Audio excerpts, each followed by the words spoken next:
Buffet channel? Checking in.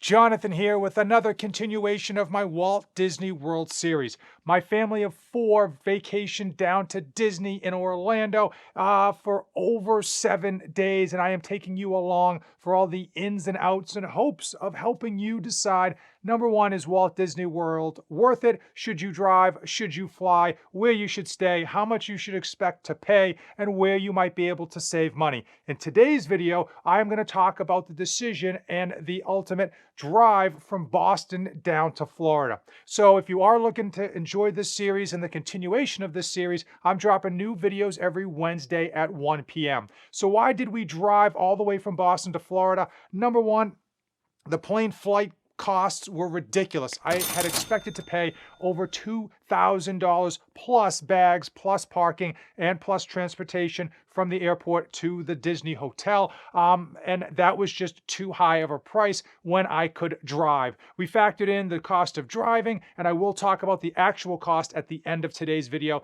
but it just made sense to try to forge ahead with that drive, which was 1,319 miles. The only preparation that we did to our minivan of 17 years was to make sure that all of the normal upkeep we would have normally done in the next month or two was done prior to the trip. So as far as leaving, I think we did a great job in planning our departure time. We left at 6 p.m. on a Friday, missing all of the Friday evening traffic and then not hitting any of the workday traffic because the next day was Saturday. The 2 drivers in the operation was my wife and I, and we did take turns swapping out driving positions, trying to stop every 2 to 3 hours. And frankly, because of the children's bathroom breaks, we ended up stopping a lot more frequently. So we ended up stopping a total of 11 times, 4 actual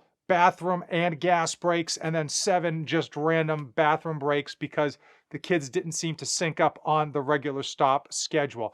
Overall, in terms of the driving time, it was supposed to be 19 and a half hours, and we ended up taking approximately 22 to 23 hours to actually get from Boston to Florida. So we did hit 1 bit of traffic on the very end of our journey, and of course we had to make those 11 stops. Tomorrow. Cost. How much did it actually cost? Well, my initial projections were relatively conservative because at the time the price of gas was very high, and I did expect to average 24 miles per gallon, basing the average of the city and the highway driving.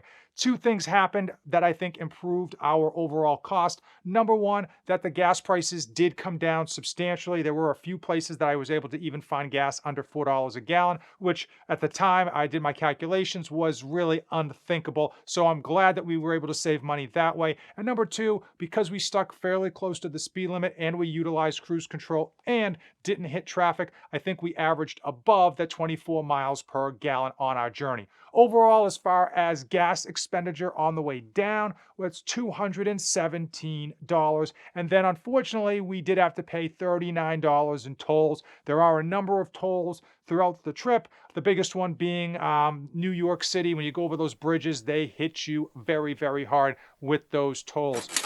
Driving down versus flying down does have its yin and yang, its give and take. Clearly, if you fly, you will get there faster. Ultimately, though, you do have to run the risk of your flight being delayed or your flight just being outright canceled. I did talk to a number of people in Disney who had their flights significantly delayed, and that's always a bummer. Another benefit of driving, at least for us, is that we packed that minivan with almost too much food in terms of snacks and stuff that the kids were going to want to eat throughout the week.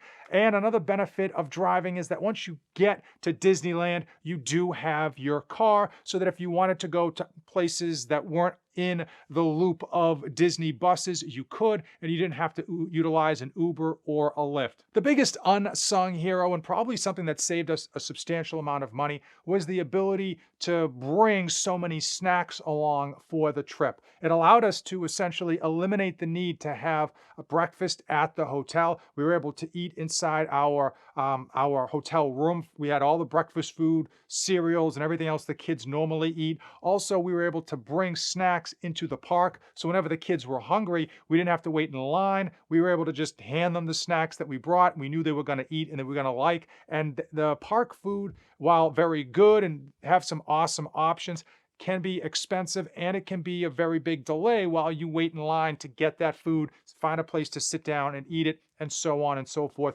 Most of our snacks were actually eaten while we were waiting in line for rides or buses and that sort of thing. How hard was it to drive nearly 24 hours straight?